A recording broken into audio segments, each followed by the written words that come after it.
Am I the asshole for defending my friend's reputation as a fitness coach after someone passed out in her class? Mike, 28, F, friend, 26, F, recently became a fitness coach at a new spin studio in town.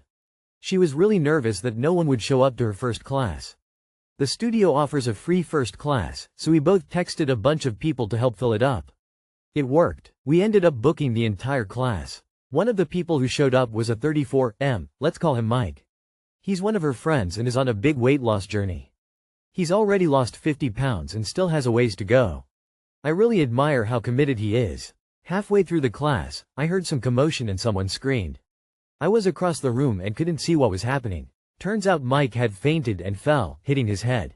He came to pretty quickly, and the ambulance arrived in about 10-15 minutes. He kept telling everyone he was fine and that he had been doing a 24-hour water fast, which is probably why he passed out. Later, he said a doctor saw him for less than 2 minutes and just told him to go home and eat something. After that, people started saying my friend's class was so intense that someone passed out. It scared off some people but also attracted some hardcore gym folks who wanted to try it. I got kind of defensive and explained that her class isn't extreme or unsafe, it was just a one-time situation with someone doing an extreme diet. One of our mutual friends thought I was downplaying my friend's skills or saying she doesn't teach a good class. That wasn't what I meant at all. I just didn't want people to be scared off for the wrong reason. So now I'm wondering, am I the asshole for trying to explain what really happened? Edit. My friend was upset about this situation. She tells everyone to please eat before her class. She doesn't want people passing out ever. Edit 2. Water fast means he only drank water for 24 hours and ate no food. He passed out from over-exercising, low blood sugar. Dude, Mike's dumb ass needs to set everyone straight here. Not the asshole. Not the asshole. Your friend did nothing wrong. But the people attending her class wanted to scare people away from her class by thinking it's too intense? I hope your friend continues to get full classes. Not the asshole. After that, people started saying my friend's class was so intense that someone passed out. It scared off some people but also attracted some hardcore gym folks who wanted to try it. I was going to say, I'd be surprised if this scares anyone at all. This is like when someone odds and all the junkies go looking for that same shit for themselves. The dumbass didn't drink water. Now your friend knows to preface her class by telling people to hydrate. Not the asshole. The mutual friend needs to STFU. The op is being a strong supporter and loyal friend. Mike entered that class knowing that he was on a water fast, so he put himself at risk because it's common knowledge that people need to hydrate while exercising. Not the asshole. You can't please all the people all the time, woman shrugging. I think it's fair to explain the reason for the medical emergency and that it was not due to the class or instructor. If people choose not to attend, they are not the target audience. Am I the asshole for shitting down whenever my brother's university plans come up? Apologies in advance, this is long, but I feel like I'm going to go crazy if I don't get some outside perspective. I, 26F, have a younger brother, 18M, who's about to start his undergrad in the US. He's really excited, and I'm happy for him, but I'm also struggling with a lot of complicated feelings. When I finished school, I too had dreams of studying abroad. I went to an international school where almost everyone went on to study in the States. I applied to universities in the US and UK, got a few admits, and was starting to plan my next steps. Right as everything was coming together, my dad pulled the rug out from under me. Out of nowhere, he decided I wouldn't be going abroad, and instead, I'd be going back to our home country. He sent out my applications himself, got me admitted to one of the top engineering schools there, and just told me that's where I'd be going. End of discussion. The thing is, I never wanted to study engineering. I told him so many times, but it didn't matter. His reasoning was that I needed to get in touch with my roots. For context, I'm a third culture kid, spent my entire life abroad, grew up in a different country, and studied in a predominantly American system. His decision felt like exile. Those 4 years of university were the worst years of my life. I was stuck in a country I didn't feel at home in, studying something I had no interest in. I was numb the whole time, and I've spent years trying to block it all out. It still fucks me up to this day. My parents know how I feel, but they believe I should be grateful to have graduated from such a prestigious university. After graduating, COVID hit. I was stuck with a degree I didn't want and no idea what to do.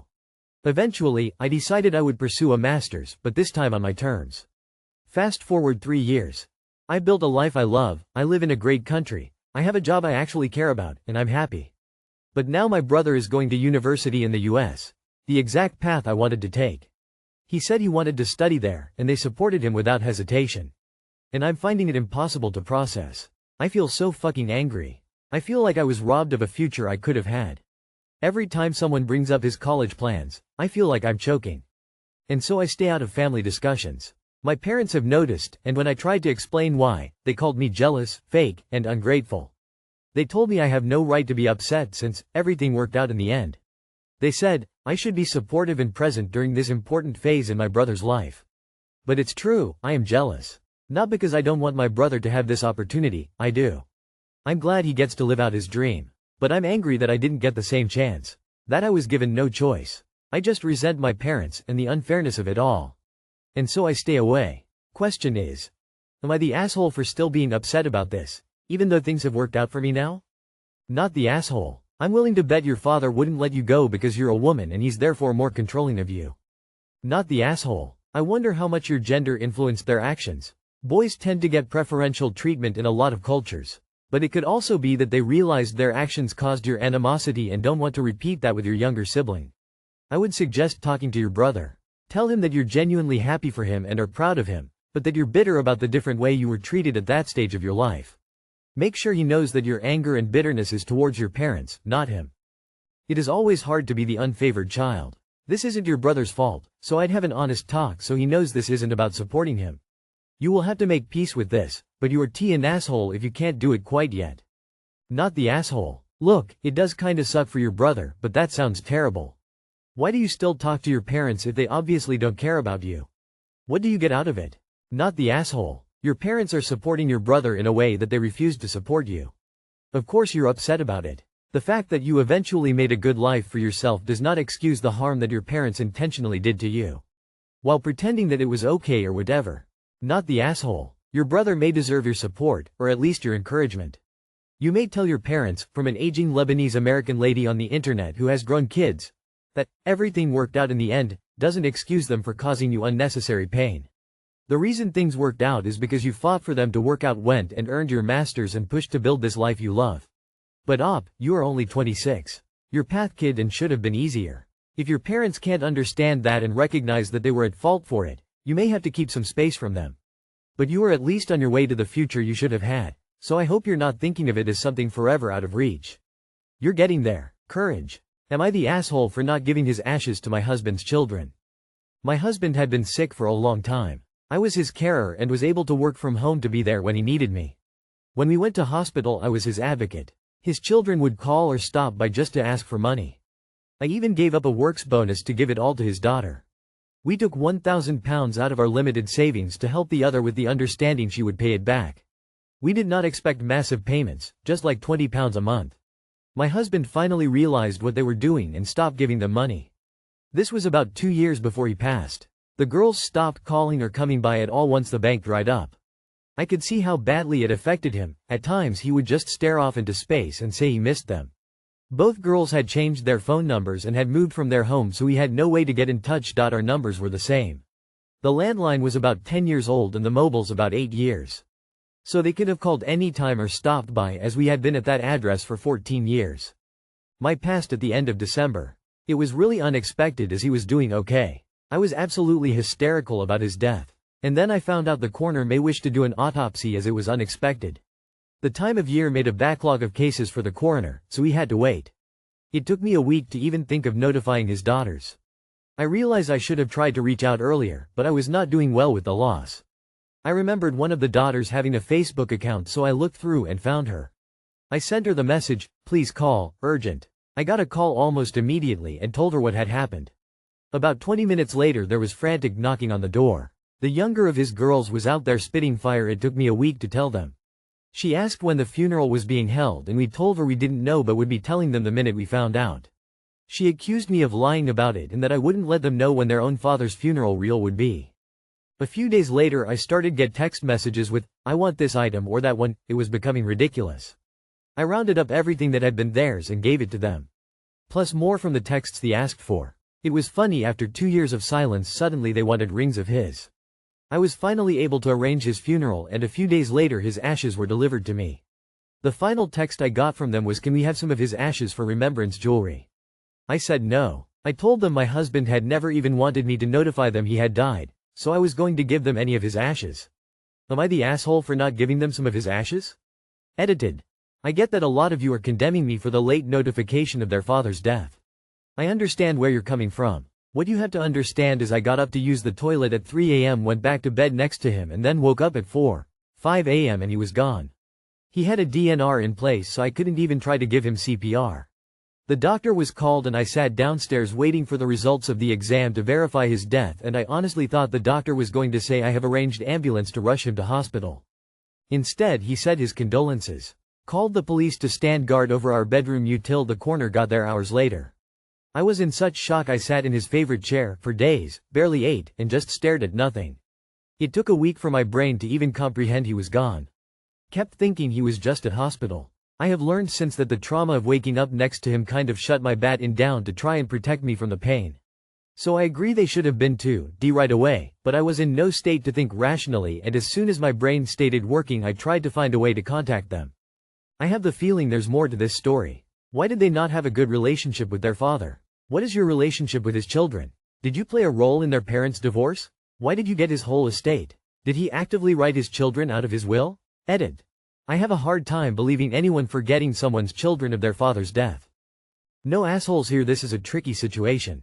Everyone sounds emotional. I think that you should give them some ashes. Your husband does not care. Your husband is not in those ashes. The ashes are dirt. Your husband is in a better place.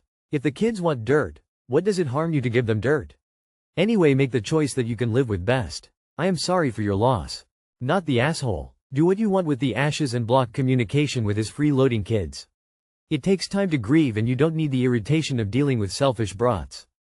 Not the asshole. Their behavior is abhorrent. That said, I wouldn't make or be pressured to make any big decisions right now. If all the legal actions are completed including funeral arrangements, hit pause. You need time to process, grieve, shake your fist at the sky and start to heal. Give yourself some grace. In 6 months if you feel the same way, then nothing changes for you, keep the ashes. If you find yourself willing to part with some ashes, so be it. Arrange it through a neutral party. His kids' treatment of you is awful. Another option or compromise is to leave his ashes to them upon your passing. Bottom line, not the asshole. I'm sorry for your loss. I wouldn't say you're an AH, but I would say it is wrong of you to not allow them some ashes. They might be shitty human beings, but he was their father and they are grieving too. There is no rush. Ashes keep. Wait a while and then see how you feel. Not the asshole. When my husband died I couldn't part with his ashes for a while. I did give out 14-year-old daughter some in a locket, but the rest of his family no. I didn't want to separate him out. I wasn't ready to let him go really. You do what you need to do and the rest can just accept it. Am I the asshole for not calling my oldest daughter a princess? I am 37, have 3 daughters ages 15, 6, and 5. We'll call my 15-year-old Taylor. I had Taylor with my college GF. We broke up when Taylor was just a baby, under a year old. We co-parented well together. Now that Taylor is older, she comes here when she wants but primarily stays with her mom since she's closer to her school friends. I got married to my now wife 8 years ago. We now have 2 daughters together. Taylor's always gotten along great with my wife and her little sisters. Me, my wife and all 3 girls went to Disney World for a few days. Taylor has always been a huge Belle fan. First day at Disney I had some work to do, so I got up early and got ready and went to the lobby while the girls got ready. When I went back up to the room my youngest 2 were dressed in princess dresses and crowns, while my oldest had on a very what I would call Belle-themed outfit. When I saw the younger 2 I said, "You 2 look just like princesses." My youngest asked what about Taylor. Taylor in the last few years has been over the cute pet names. So I said I think Taylor is a little too old to be a princess but she's very pretty. Taylor said thanks but sounded a little off. I didn't think anything of it. We had a good day. Taylor was distant with me but having fun with my wife and her sisters. I figured I would ask her when we got back to the hotel. Well, I got a long angry text from my ex-wife, saying Taylor had texted her that I called her sisters princesses but not her and said she was too old to be a princess and that really hurt her feelings, I guess. I reminded my ex that Taylor has hated cute pet names for years now. My ex said considering we're at Disney and Taylor was in a Belle-themed outfit I should have thought that she might have wanted to be a princess for the day. My ex said I was being oblivious. I tried talking to Taylor but she doesn't want to talk about it and hasn't talked to me much. My wife thinks I could have handled the situation better and made it up to Taylor. I don't think assuming my teen daughter wouldn't want to be called a princess as being an AH. She was dressed like her favorite freaking princess. Taylor probably took it as you fawning over your 2 youngest darlings, Then you had to make up something polite for her after your 5-year-old could read the room better than you did and called you on it. I'd recommend a one-on-one outing with her. Tell her she may not want to talk about it, but you need to, so she can just listen. Be honest, she's growing up and you don't always know how to handle it. Good luck. You are the asshole. You are the asshole. You should have called her a princess, let her roll her eyes, then said, "It doesn't matter how old you get, you'll always be my princess." You know, typical dad stuff. You are the asshole. Would it have been that hard to simply say, "You three look lovely"? Like, you complimented 2 of your children and ignored one of them, the same one who doesn't spend a lot of time with you. Props to your youngest for trying to include Taylor. She demonstrated more emotional intelligence in that moment than you did. You are the asshole. Would you rather be right and the winner, or have a relationship with your daughter? Apologize. Be thoughtful in the future. Your oldest daughter likely realizes that her sisters get more of your time and affection. Don't make her beg, dude. Just put your big boy pants on and tell her you were wrong to be dismissive and that you love her and she's a fucking princess. You are the asshole. Girls are always supposed to be princesses to dad. Except me. I am a fucking mermaid. You are the asshole for making so many excuses instead of just apologizing to your kid. Only kids 12 and under can dress up in costume at Disney parks. From your description, it sounds like your daughter was doing something called Disney bounding. This is a trend where teens and adults pick an outfit based on their favorite character. Your daughter was showing with her outfit that she wanted to be Belle for the day, and you broke some of the magic by not going along with her. If you were more curious about this, and asking how to make this up to your daughter, then I go with a not age judgment.